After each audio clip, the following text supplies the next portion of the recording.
Marxist-Leninists by far most definitely hate Trotsky and his ideology. But why? In the modern day, Trotskyists are often on the front lines opposing existing examples of socialism, collaborating with imperialism, and supporting the left anti-communist line that it was Stalin who ruined everything in the Soviet Union and that if it was just Trotsky who took over, then everything would have been better.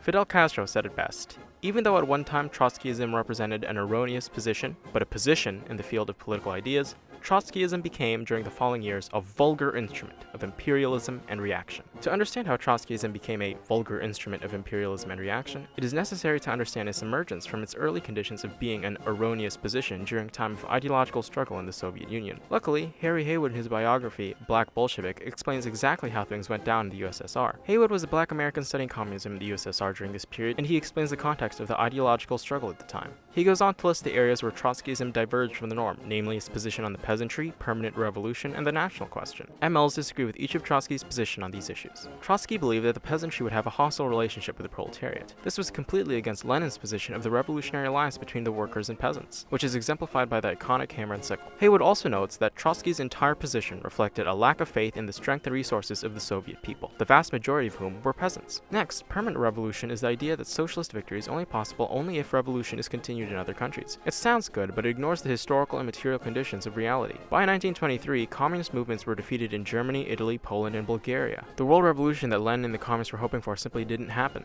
What was the Soviet Union supposed to do after a brutal civil war that completely destroyed it? Wait a few more decades for a world revolution to finally happen while slowly falling apart from its own contradictions? Go on an all-around offensive front against world capitalism despite having its resources mostly destroyed? As Haywood says, to that question, Trotsky had no answer.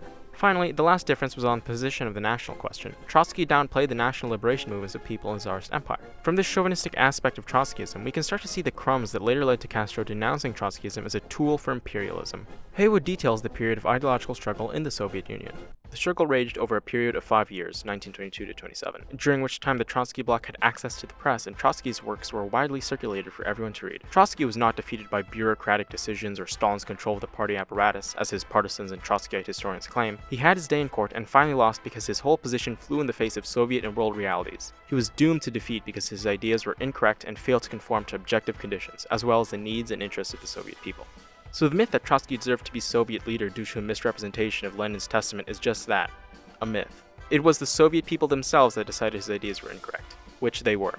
Eventually, Trotsky and his faction were defeated. After staging an embarrassingly salty anti-Stalin demonstration, Trotsky and his followers were kicked out of the party. The fate of the Trotskyists was mixed. Later, many of Trotsky's followers criticized themselves and were accepted back into the party. But among them was a hardcore of bitter enders who criticized themselves publicly only in order to continue the struggle against Stalin's leadership from within the party. Their bitterness fed on itself and they emerged in the 30s as part of a conspiracy which wound up on the side of Nazi Germany. With Trotsky in Mexico, his influence expanded over Latin America, although even other Latin American revolutionaries were annoyed with him and his followers. It all came to a head when Che Guevara quietly left Cuba to join anti-imperialist struggles around the world, and Trotskyists began to claim Che was actually secretly murdered by the Cuban state for being a Trotskyist. Fidel, rightfully angry at this accusation of murdering his friend, finally calls out Trotskyists for being tools of imperialist propaganda against the Cuban Revolution and their failures in Guatemala and South Vietnam. Ho Chi Minh himself made similar remarks regarding the treachery of the Trotskyists, and that's basically been the pattern since. Trotskyists, carrying on the legacy of Trotsky, continue to slander past and present socialist experiments, sell their little newspapers, and split with one another to create the 69th Internationale. Of course this is a bit unfair to them, and I'll give credit to some Trotskyists that are staunchly anti-imperialist.